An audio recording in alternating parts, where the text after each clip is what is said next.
Hi friends, today we are going to learn about soil as a resource in geography class 10th.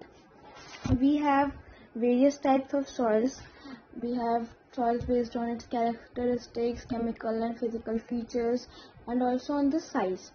तो basically soil क्या होती है? Soil is the uppermost layer of earth which is formed by the drifting and breaking of rock. जब भी stones टूटते हैं आपस में मिलके घर्षण होती है, वो लोग जब टूटते हैं, जो स्मॉल पार्टिकल्स जो बनते हैं उनको हम सॉइल कहते हैं. And it is the upper most layer of land we can say, and it is basically the most important renewable resources. अब इसको एक लाइन आ जाती है ऐसे कि justify why soil is the most important renewable resources. The soil is most important renewable resources because it helps in the cultivation, and without cultivation humans and animals cannot get their food. It helps in the survival of human by providing land space for living, for building house, structure, dams, roads. So everything depends on soil. Okay, तो soil basically हमें पता चल गया कि soil है क्या. Soil is the uppermost layer of land which is formed due to drifting and breaking of rocks. Now basically जो soil है वो बनती किससे है? रॉक से तो बन गई. रॉक्स के अंदर बहुत सारे मटेरियल्स होते हैं. रॉक्स आपके बहुत सारे मिनरल से कंपोजिट होता है. तो रॉक्स जिन भी मिनरल से बनता है उन्हीं से सॉइल भी बनती है. अब सॉइल एक लिविंग सिस्टम है. एक लिविंग सिस्टम कैसे है सॉइल? सॉइल बार बार इरोड होती है, फिर रिफॉर्म होती है, फिर इरोड होती है, फिर रिफॉर्म होती है. मतलब से उसका एक बैलेंस प्रोसेस बार बार चलता रहता है. That's why soil is a living system.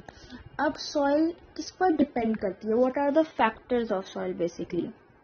तो ये हमने देख लिया कि soil helps in supporting types of living organisms in earth. Now let's factors. Factors क्या क्या है?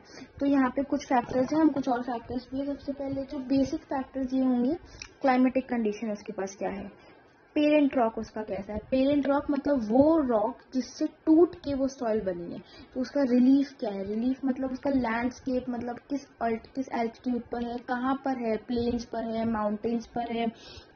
तो रिलीफ हो गया. एक तो टेम्परेचर, क्लाइमेटिक कंडीशन की सर्दी है, गर्मी है, बहुत ज़्यादा बारिश होती है, या फिर बहुत ही ज़्यादा ह्यूमिड क्लाइमेट है, तो ये उस पर हो गया. पेरेंट रॉक में क्या क्या चीज़ें थी वो हो गया. किस तरह की क्रॉप वहाँ पर ग्रो करती है.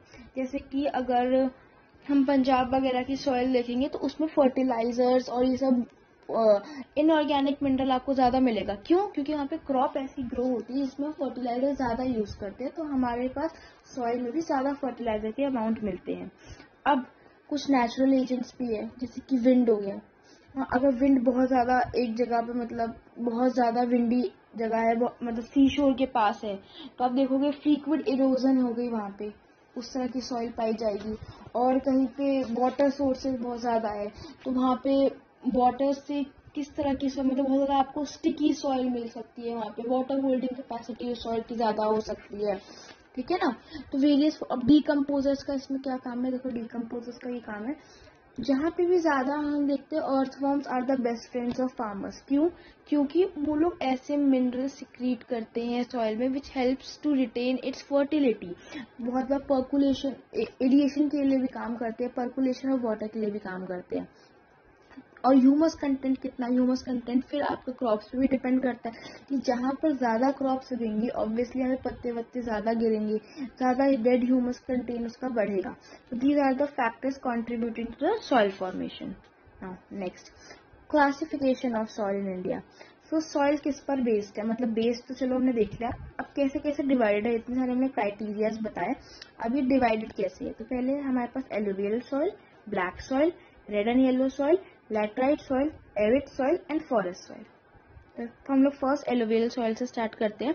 देखो, एलुवियल सॉइल पे क्या है ना, जितना भी नॉर्दर्न प्लेन है वो सारा एलुवियल सॉइल से बना है.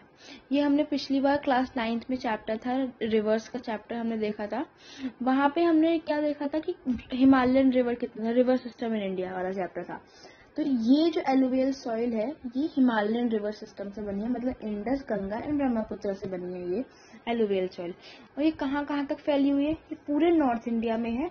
और कुछ नैरो कॉरिडोर का आपकी लाइन, आपकी बुक में एक लाइन है, it is also stretch to Gujarat and Rajasthan through a narrow corridor. मतलब बहुत कम, थोड़ा सा उसका रीजन लेके भी ये चलती है.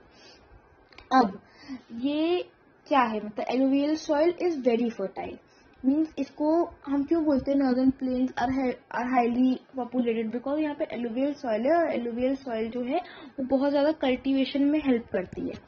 एलुवियल सॉइल और कहाँ कहाँ पाई जाती है, तो एलुवियल सॉइल पाई जाती है सम ईस्टर्न कोस्टल एरियाज पर, डेल्टास पर पाई जाएगी ऑफ महानदी, गोदावरी, कृष्णा, ठीक है ना, इधर की भी डेल्टास पे पाई जाती है। अब इसका मेन कंटेंट क्या होता है, इसका मेन कंटेंट होता है silt, clay and sand. Silt, clay और सैंड, इसका प्रोपोर्शन वेरी कर सकता है, पर ये कंटेंट इसमें होता है सिल्ट, क्ले एंड सैंड। और इसमें क्या क्या न्यूट्रिशन होंगी, तो न्यूट्रिशन होती है उसमें phosphoric acid, potash and lime, ठीक है। इसके 2 क्लासिफिकेशन है। पहला क्लासिफिकेशन एलुवियल सॉइल का जो है वो है बेस्ड ऑन एज, मतलब कितनी पुरानी है सॉइल, उस पर एक क्लासिफिकेशन है। और दूसरा क्लासिफिकेशन जो है उसका वो है based on size of particles, मतलब उसके पार्टिकल्स कितने बड़े हैं। तो अब बेस्ड ऑन साइज वाले पे जो है उसमें 3 टाइप्स है, द्वार, चायोस एंड तेराई। सो यहाँ पे बुक जो न्यू अपडेशन ऑफ बुक है उसमें इसकी एक्सप्लेनेशन हटा दी गई है, बट तेराई जो हमने पढ़ा था it is same as 9। Terai is the marshy area where it is very sticky type of soil, ठीक है, बहुत ही फाइन पार्टिकल है और बहुत ही स्टिकी है। और द्वार और चायोस में कंपैरेटिवली आपको बड़े पार्टिकल्स मिलेंगे, आपको ये माउंटेन्स के पिडमॉन्ट एरिया के पास मिलेगा, क्योंकि वहां पे ये कोर्स होगा। अब साइज की तरह साइज है 2 टाइप की इसमें सॉइल है, Khadar and Bhangar. Khadar is the new soil which has very fine particles and it is really fertile, but bhangar is the old soil, ठीक है ना। ओल्ड सॉइल में कंकर्स बहुत है, कंकर नोड्यूल्स बहुत है, and it is not fine at all and not very fertile, ठीक है। Now alluvial soil is very fertile, ये तो हमने देख लिया। इसमें अब क्या क्या उगता है, इसके जितने भी क्रॉप्स हैं वो है sugar cane, wheat, paddy, rice, cereals and pulses, ठीक है। मतलब जितनी भी मेन चीजें जैसे खाने के दाल चावल, दाल चावल रोटी, ये सब मतलब वीट, राइस, सीरियल सब यहाँ पे उगता है, क्योंकि अब देखते हैं सबसे ज्यादा प्रोडक्शन भी पंजाब, हरियाणा, वेस्टर्न यूपी की तरफ होता है, क्योंकि यहाँ पे एलुवियल सॉइल होती है। अब ये हाई फर्टिलिटी है, इसलिए यहाँ पे intensely cultivated and densely populated है, ठीक है। अब देखो कुछ जैसे मैंने कहा narrow corridor of Rajasthan and Gujarat का भी कवर अप करती है, तो वहां पे तो ये अब ड्राई सॉइल होगी। तो जहाँ पे भी एलुवियल सॉइल प्रेजेंट है पर उसका थोड़ा सा एटमॉस्फेयर ड्राई है, वहां पे हल्का अल्कलाइन हो जाती है, ये अल्कलाइन हो जाती है, फिर वहां पे प्रॉपर ट्रीटमेंट के बाद एंड इरिगेशन के बाद ये बहुत अच्छा ईल्ड देती है। नेक्स्ट जो हमारे पास यहाँ पे सॉइल है, इतना ही था एलुवियल सॉइल में। Alluvial soil is not very big, it is really small, just 2-3 point है। एक तो इसके 2 specifications, Bhangar and Khadar, and then उसके बाद द्वार, चायोस एंड तेराई वाला, एंड दूसरी कहाँ कहाँ पाई जाती है, हिमालयन रिवर से बनती है, उसके बाद इसमें कौन से क्रॉप्स ग्रो होते हैं, और फर्टाइल क्यों है, इसका क्या एलिमेंट है, सैंड, सिल्ट, क्ले से बनी है, ठीक है। Now, next soil we have here is, देखो old alluvial, new alluvial हमने कर लिया। Now, black soil. Black soil is also known as, commonly, locally it is known as regur soil, ठीक है। तो black soil हम लोग बहुत पहले से पढ़ते हुए आ रहे हैं कि black soil में कॉटन बहुत अच्छा ग्रो करता है, ठीक है ना। तो black soil वही वाली soil है जिसमें कॉटन बहुत अच्छे ग्रो करता है। अब ब्लैक सॉइल है, इसकी कलर से कुछ आइडेंटिफिकेशन हम ये निकाल सकते हैं कि दिस इज मेड फ्रॉम लावा। हमने जो प्रीवियस हमारे प्री रिक्विजिट नॉलेज है उससे भी हमें पता है कि ब्लैक सॉइल लावा से बनता है।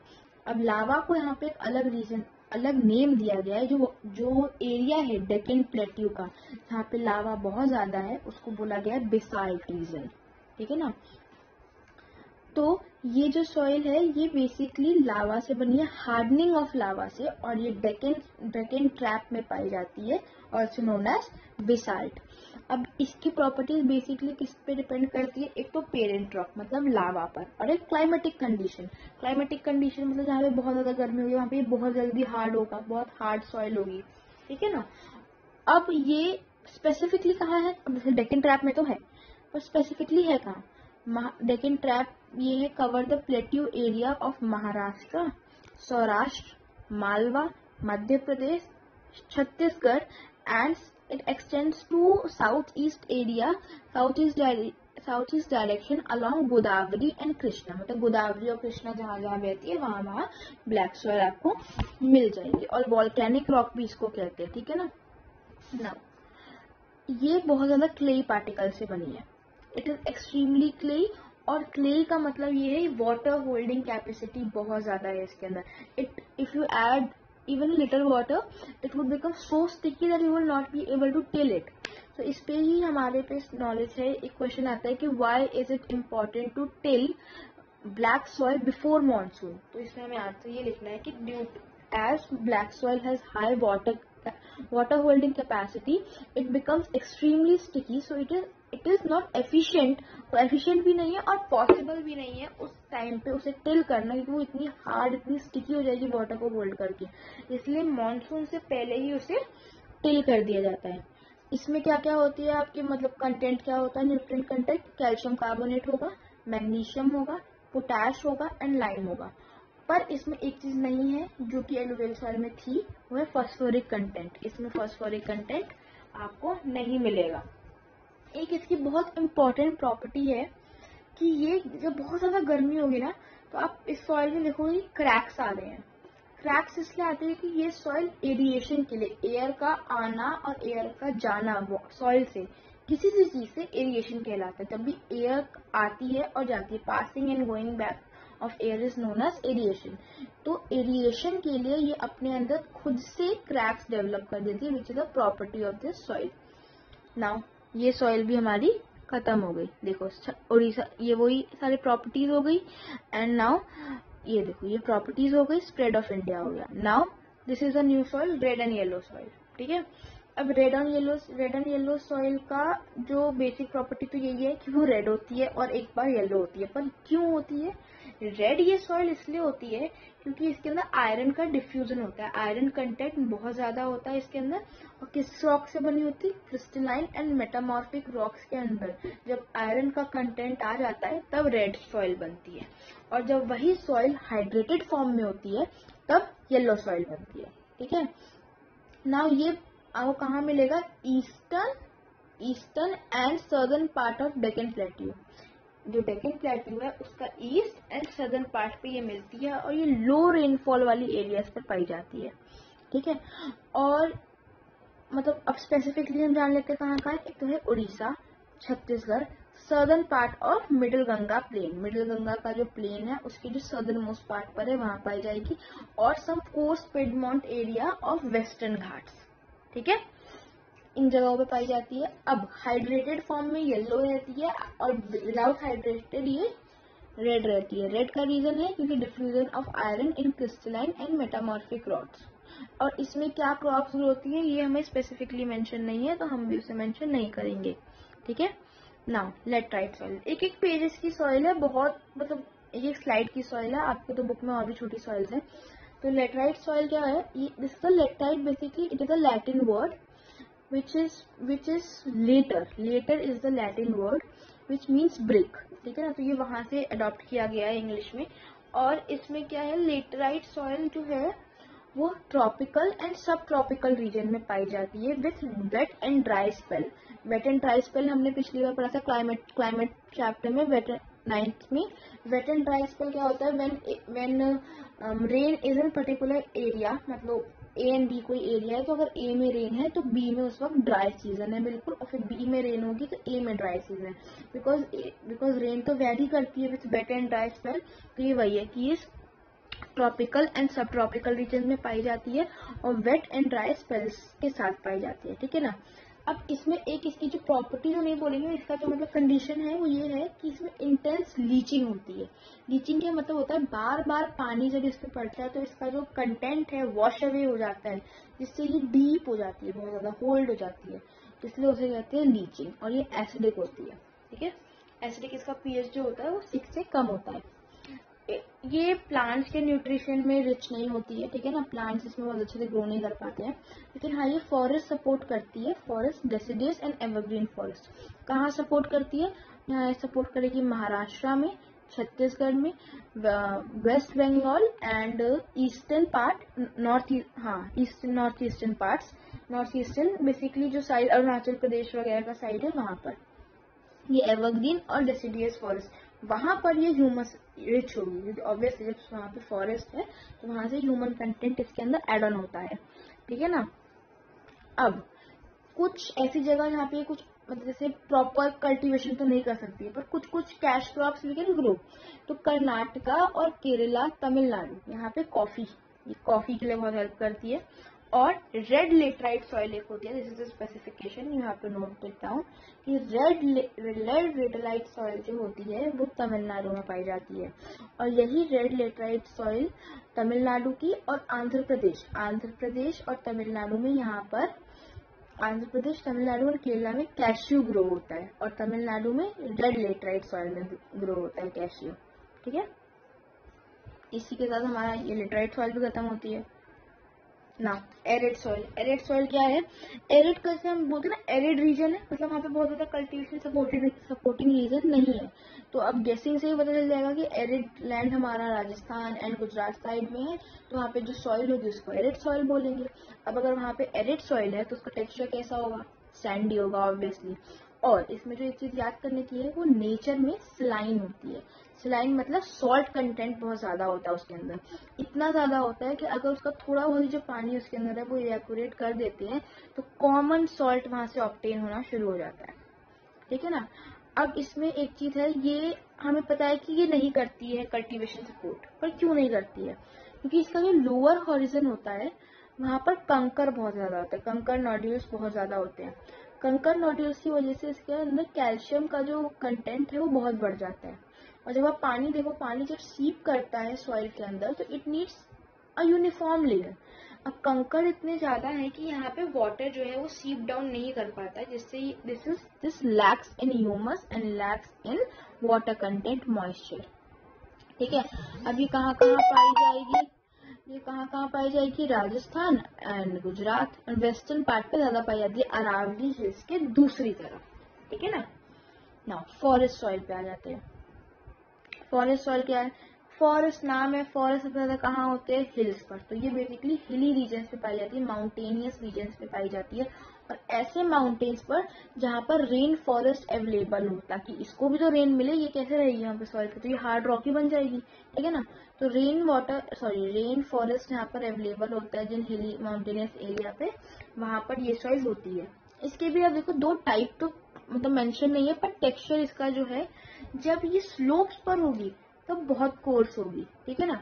लेकिन जब वैलीज पर आएगी तो it would be silty and loamy. Silty और लोमी क्यों होगी? हो सकता है रिवर्स जैसे फ्लो करती है तो ऑब्वियसली जो सॉइल उसके साथ आएगी वो सिल्टी होगी, पर वो भी तो होगी माउंटेनियस सॉइल, फॉरेस्ट सॉइल ही। और जो कोर्स पे हो, कोर्स क्यों होगी? क्योंकि सेवरल इरोजन हो रहे हैं उसके ऊपर से। और यहाँ पे डेन्यूडेशन भी होता है। देखो डेन्यूडेशन क्या होता है? जब आइस जो ग्लेशियर्स होती हैं वो एक सॉइल को रगड़ के नीचे गिरती है ना, तो वो उसको हार्म पहुंचाती है, that is known as denudation. लेकिन उसकी वजह से ये एसिडिक भी होती है नेचर में। अच्छा, अब ये फर्टाइल कहाँ होती है? कि lower parts of the valleys में, ऑब्वियसली जहाँ पे अब मतलब माउंटेन तो खत्म हो गया ना, बीच का एरिया तो प्लेन ही हो गया, तो वहां पर तो सेवरल इरोजन होने के चांसेस कम है, वहां पे सिल्टी एंड लोमी भी है टेक्सचर, इसलिए वहां पर ये फर्टाइल होती है। और ये एलुवियल फैंस जो एरिया होता है वहां पर भी ये फर्टाइल होती है, ठीक है। रिवर टेरेसेस पे भी फर्टाइल होती है। और यहाँ पे हमारी सारी सॉइल्स के टाइप खत्म हो जाते हैं। 6 to 7 सॉइल्स थी, लेकिन अब soil erosion. What is soil erosion? Basically soil erosion is the denudation of the upper cover of the soil and subsequent washing away. इसका मतलब डेन्यूडेशन का मतलब हमेशा आइस से ही नहीं मत लेना, किसी भी चीज से उसका उखड़ जाना, ठीक है ना। तो जब first layer, upper layer of soil हट जाती है और फिर वॉश अवे भी हो जाती है और कभी कभी ब्लो अवे हो जाती है विंड से, तो द अपर लेयर, सबसे पहले सिंपल ये है, washing away of the upper layer is known as soil erosion, ठीक है ना। ये एक बैलेंस प्रोसेस है बेसिकली। अगर हम अर्थ को देखें तो अर्थ ने ये प्रोसेस क्यों बनाया, सॉइल बन रही है, फिर इरोड हो रही है, फिर बन रही है, फिर इरोड हो रही है, तो ये एक नेचुरल प्रोसेस है। लेकिन इसको ह्यूमन और नेचुरल कंडीशंस खुद भी वायलेट कर देते हैं बहुत बार। ह्यूमंस तो करेंगे ही करेंगे, ठीक है ना। तो ह्यूमंस की एक्टिविटीज क्या होती है जिससे मतलब हो जाता है, माइनिंग किया, गड्ढा खोदा, पूरी वहां की सॉइल लूज हो गई। वहां की लूज हो गई तो ऑब्वियसली सॉइल इरोजन होगा ही होगा। दूसरा ओवरग्रेजिंग में ग्रासेस होती है बेसिकली। ग्रासेस आप देखते हो फाइब्रस रूट्स होती है उनकी, ग्रासेस को खींचोगे तो उनके साथ टॉप लेयर्स खींचती है, होल्ड करके रखेंगे ना वो सॉइल को। अब जब ग्रासेस नहीं है, खाली सॉइल है, चली गई सॉइल। उसके बाद फार्मिंग में ओवर इरिगेशन, बहुत ज्यादा पानी फ्लो किया, पानी अपने साथ सॉइल को ले गया। पर ये जो पानी वाला फैक्टर है, ये वाटर वाला जो फैक्टर है बेसिकली, वो आपको नेचुरल कंडीशंस में भी आएगा, ठीक है ना। अब नेचुरल कंडीशंस में क्या होगा, एक्सट्रीम विंड, बहुत ज्यादा तूफान चल रहा है, उसके साथ सॉइल इरोजन हो गया, ठीक है ना। ग्लेशियर्स का वाटर इरोजन। अब इसके दो टाइप है, ये तो रीजंस हो गए, तीन टाइप है बेसिकली, ये तो रीजंस हो गए। पहला है गली इरोजन। गली इरोजन क्या होता है, एक क्ले सॉइल है, उससे तेज धार से पानी मारोगे ना तो वो चैनल बनाते हुए निकल जाएगी। Let me show you the picture, ये देखो, एक मिनट शायद जूम, हाँ ये देखो यहाँ पर दिखेगा, ये देखो गली इरोजन, मतलब ये वाला, ठीक है ना। इसको पानी मारोगे तो वहां से लैंड ड्रिफ्ट आउट होनी शुरू हो जाएगी और एक चैनल बन जाएगा वाटर के लिए। तो वहां पे तो इरिगेशन नहीं हो सकता है। अब जहाँ पे इतना बड़ा गड्ढा ही टाइप का हो गया, यहाँ पे सॉइल ही नहीं रही, पानी है, फिर वहां पे नहीं हो सकता। That is known as gully erosion, ठीक है ना। और इसी गली इरोजन को as it is not fit for cultivation we call it bad land, ठीक है ना। और चंबल का जो वो एरिया है ना, क्या कहते हैं, चंबल बेसिन जो है, हाँ चंबल बेसिन जो है, वहां पर इसको रिवाइंस भी कहते हैं, RAVINES, ठीक है ना। रिवाइंस भी कहते हैं, चलो प्रिवेंशन भी बाद में आते हैं, ठीक है ना। रिवाइंस भी कहते हैं वहां पे इसको। और रिवाइंस वही है, बैड लैंड, गली इरोजन। तो any land which has channels form due to water, है ना, and soil has eroded from there, that land is known as bad land, and this land is only referred as ravines in Chambal basin, ठीक है ना। और sometime, अब दूसरा पे आ जाते हैं, चलो दूसरा क्या है, ये तो चलो पानी एक धार से चला गया। व्हाट इफ की पानी ना एक धार से नहीं गया, पूरी जगह फैल गया, एक थिन शीट पर पूरा पानी फैल गया। वो थिन शीट किसकी है, सॉइल की, तो उसको हम बोलेंगे शीट इरोजन। जहाँ पे बहुत ज्यादा फाइन लैंड होती है ना, एकदम प्लेन, वहां से पानी फेंको तो हर डायरेक्शन में चला जाता है, तो हर डायरेक्शन में जाएगा तो हर जगह की सॉइल इरोड कर देगा, तो उसे हम बोलेंगे शीट इरोजन। और तीसरा तो वेरी कॉमन, हम सबने सुना है, विंड इरोजन। जहां पर भी लूज सॉइल होगी, जहां पर भी डिफॉरेस्टेशन ज्यादा होगा, वहां की सॉइल लूज हो जाएगी। तो विंड अगर वहां पे ब्लो करती है तो वो लूज सॉइल के पार्टिकल्स को अपने साथ खींच के उड़ा के ले जाएगी, ठीक है ना। यहाँ से विंड इरोजन हो जाएगा। ये इसके तीन टाइप्स ऑफ इरोजन अगर आपको आएगा तो गली इरोजन आएगा, sheet erosion and wind erosion. अब एक तरह का और इरोजन होता है विच इज नॉट टाइप, पर वो क्यों होता है, वो हमारे रॉन्ग फार्मिंग प्रोसेसेस की वजह से होता है। जैसे एक लैंड है, मतलब लैंड नहीं, एक हिल है, माउंटेन है, उसका स्लोप क्या होगा, अप एंड डाउन। अगर आप उसको प्लो भी अप एंड डाउन करोगे तो पानी के लिए तो सीधा रास्ता बन जाएगा। जब पानी के लिए सीधा रास्ता बन जाएगा तो ऑब्वियसली वहां पर सॉइल इरोजन होगा। लेकिन अगर हम उसे सीधा फ्लो ना करें और उसको round and round and round, hill के चारों तरफ राउंड में फ्लो करें, उसको हम बोलते हैं contour flowing, and this is the prevention method. देखो ये, this is the prevention method, contour flowing is the prevention method. एक हिल है, उसको सीधा सीधा फ्लो कर दोगे ना तो एक ट्रैक बन जाएगा पानी के लिए, जिससे वो बहुत इजीली पानी विदाउट एनी फ्रिक्शन वहां से चला जाएगा, ठीक है ना। और जब वहां से चला जाएगा तो ऑब्वियसली सॉइल इरोजन हो जाएगा। लेकिन अगर उसको राउंड एंड राउंड फ्लो करेंगे तो राउंड फ्लो करने पे वाटर को रिस्ट्रिक्शन लेनी पड़ेगी, इसलिए वहां पे जल्दी से सॉइल इरोड नहीं होगा। इसलिए counter flowing is the best method in hilly areas. दूसरा कौन सा मेथड है यहाँ पे आ जाएगा आपको टेरेस फार्मिंग। हिल को छोटे छोटे फ्लैट रीजन टेरेसेस सीढ़ियों जैसे काट देना है, और सीढ़ियों जैसे काटने के बाद उस पे वहां पे उसको क्या करते हैं, फार्मिंग करनी है। वो वाटर को भी वहां पे रोक के रखेगा, वाटर भी जल्दी नहीं जाएगा, और फ्लैट लैंड भी मिल जाएगी और सॉइल इरोजन भी नहीं होगा, क्योंकि वो स्लोप खत्म हो जाएगा ना। स्लोप खत्म हो जाएगा तो कैसे होगा फिर।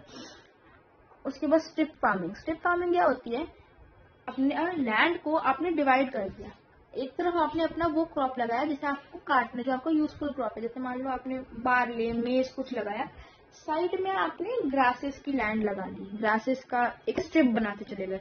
पहले आपने अपना क्रॉप लगाया, फिर ग्रास लगाई, फिर अपना क्रॉप, फिर ग्रास।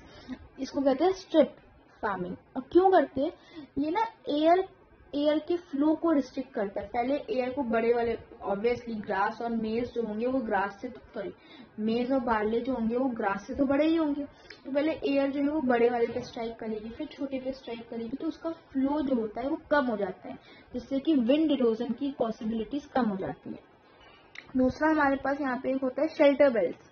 शेल्टर बेल्ट क्या होते हैं, एक फार्म है, आपने उसको पूरा अच्छे से अपना हाथ मतलब उस पे सीड सो कर दिए और उसके चारों तरफ बड़े बड़े पेड़ लगा दिए।